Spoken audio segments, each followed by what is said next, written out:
Hello दोस्तों, जिंदगी जिंदाबाद। दोस्तों, मैं फिर हाजिर हूँ नई वीडियो के साथ। आज हम जानेंगे कैसे लोग दूसरों की बातों में आकर अपनी जिंदगी को बर्बाद कर लेते हैं, क्योंकि उन्हें लगता है कि जो दूसरे कह रहे हैं वही सच है और उन्हें अपने आप से यकीन उठ जाता है और इसी गलती के चलते वो अपनी सारी जिंदगी बर्बाद कर लेते हैं। एक बिजनेसमैन था, उसका बहुत अच्छा बिजनेस चल रहा था, बहुत आरामदायक लाइफ थी। उसकी इनकम से उसके खर्चे बिल्कुल ना बराबर थे और वो अपनी कमाई का ज्यादातर हिस्सा सेव करता था। बट एक दिन एक उसका दोस्त उसके पास आता है, उसे ताना देता, अरे भाई इतने पैसे जोड़कर क्या करोगे, थोड़ा खर्च भी कर लिया करो। अरे अपनी टूटी फूटी गाड़ी बदलो और एक नई गाड़ी लेकर आओ, तेरी रेपुटेशन और बढ़ जाएगी।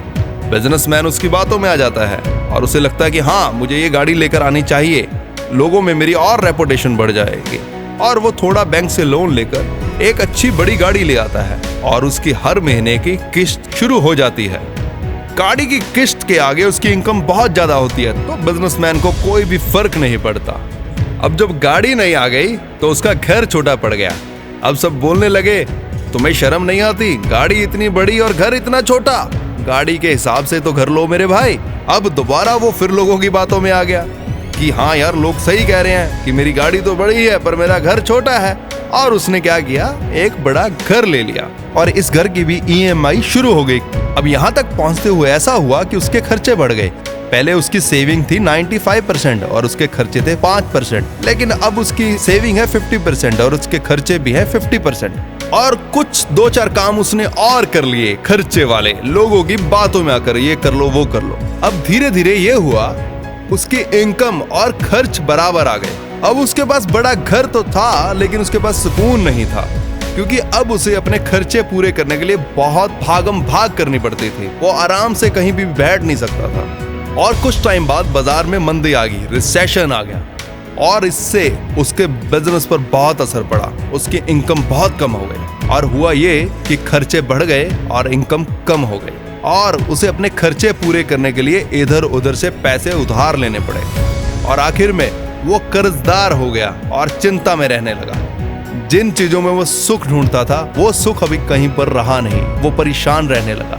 दोस्तों, कहानी का मतलब ये है, जो लोग तुम्हारे अच्छे वक्त में बड़े ज्ञानी बनकर आते हैं, जो तुम्हें हाई स्टैंडर्ड हाई लिविंग की बातें सिखाते हैं, वो कभी भी तुम्हारे बुरे वक्त में तुम्हें आसपास नहीं दिखते, वो कभी तुम्हारी हेल्प करने के लिए नहीं आते। मेरी एक ही सलाह है, ऐसे लोगों से हमेशा दूर रहो जो तुम्हें ऐसी बेकार की सलाहें देते हैं। हमेशा जिंदगी में पैसा सेव करो और खर्चे कम करो। मैं ऐसा नहीं कहता कि आप अपने सपने ना पूरे करो, सपने पूरे करो, लेकिन बहुत स्ट्रांग होकर। तुम्हारे पास जो है उसमें पहले खुश होना सीखो। नए खर्च करने की जल्दबाजी मत करो।